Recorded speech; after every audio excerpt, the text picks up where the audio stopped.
बिस्मिल्लाहिर्रहमानिर्रहीम। Dear students, आज हम चैप्टर नंबर 5 का शॉर्ट क्वेश्चन नंबर थ्री पढ़ेंगे। इसमें मूवमेंट ऑफ इनर्शिया का पूछा गया कि मूवमेंट ऑफ इनर्शिया क्या है और इसकी सिग्निफिकेंस यानी इसकी इम्पोर्टेंस जो है वो बयान करें। जैसे आपके पास लीनियर मोशन में मास बिहेव करता है ना, ऐसे ही आपके पास जो एंगुलर मोशन होती है उसमें मूवमेंट ऑफ इनर्शिया बिहेव करता है। ये चलते हैं टॉपिक की तरफ। ये देखें, आपके पास एक एम मास है और वो एक पॉइंट मास के तौर पे बिहेव कर रहा है।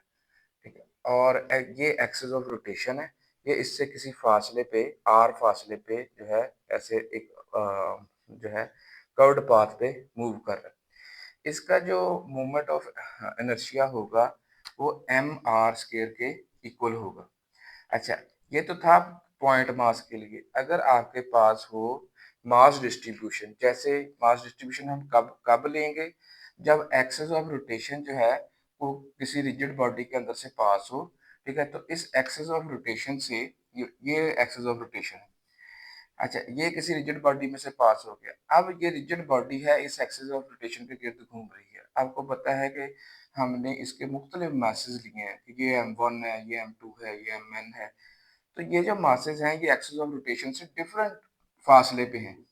इस वजह से हाँ, क्योंकि ये जो मास है एक्सिस ऑफ रोटेशन से एक जैसे फासले पे नहीं है जैसे ये पॉइंट मास की सूरत में था। इस वजह से हम मास डिस्ट्रीब्यूशन लेंगे और उसके हिसाब से हम इसका मोमेंट ऑफ इनर्शिया कैलकुलेट करेंगे। यानी इंडिविजुअल मासेस का जो एम आर स्केयर्स आएंगे, यानी M1 R1 square, M2 R2 square, M3 R3 square, तो इनको हम ऐड अप कर देंगे तो वो फिर मोमेंट ऑफ इनर्शिया होगा किसी रिजिड बॉडी का जो कि अपने एक्सिस के गिर्द घूम रही हो। तो जनरल फार्मूला आपके पास मोमेंट ऑफ इनर्शिया का ये है। अच्छा, ये फार्मूला हमने ड्राइव कैसे किया था? देखिए, अगर आपके पास शॉर्ट का सवाल आता है तो आप उसको इतना ही आंसर देंगे, लेकिन आप साथ में उसने सवाल किया कि आप सिग्निफिकेंस इसकी बयान करें। देखिए रोटे जो आपके पास लीनियर मोशन होती है, ठीक है, उसमें देखिए आपके पास F is equal to M में आता है। जैसे मास लीनियर में बिहेव करता है ना, तो ऐसे ही मूवमेंट ऑफ इनर्शिया एंगुलर में बिहेव करता है। जैसे टार्क, जो आपके पास ये फोर्स है, ये मूवमेंट ऑफ फोर्स है। ये लीनियर एक्सेलरेशन है, यहाँ पे एंगुलर एक्सेलरेशन है।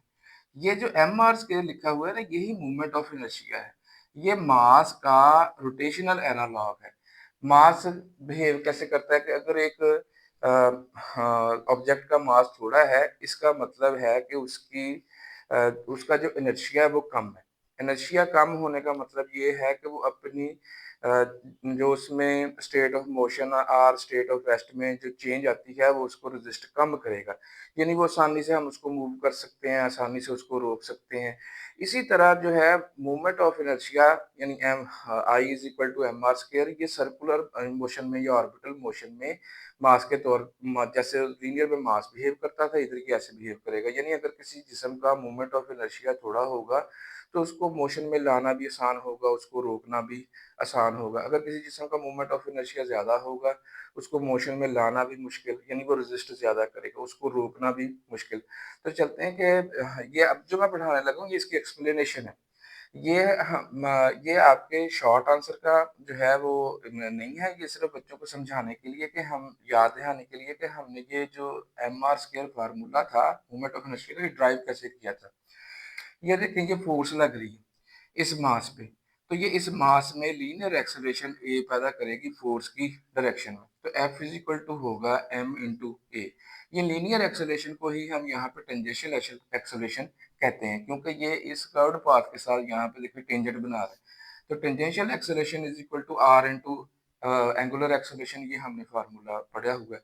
तो हमने टेंजेंशियल एक्सेलरेशन यानी लीनियर एक्सेलरेशन की जगह यहाँ पे आर इंटू अल्फा पुट कर दिया, आपके पास एम आर अल्फा आ गया।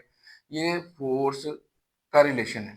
अच्छा, उसके बाद देखें, या जैसे लीनियर में फोर्स बिहेव करती है, ठीक है, ऐसे ही एंगुलर में टार्क बिहेव करता है। ये फोर्स है, ये मूवमेंट ऑफ फोर्स है, यानी सर्कुलर मोशन में इसका इस्तेमाल होता है।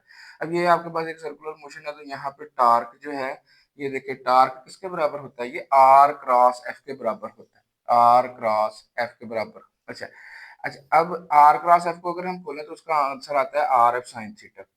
अच्छा, ये उसकी मैग्नीट्यूड हम सिर्फ ले रहे हैं।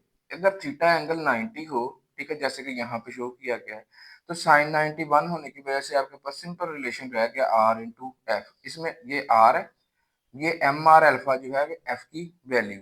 आप देखें कि ये एम इंटू आर स्केयर बन गए। ये जो एम आर स्केयर अल्फा लिखा हुआ है ना, इसमें ये जो टर्म एम आर स्केयर है, इसको ये देखें हमने इसको अलग लिखा है यहाँ पे।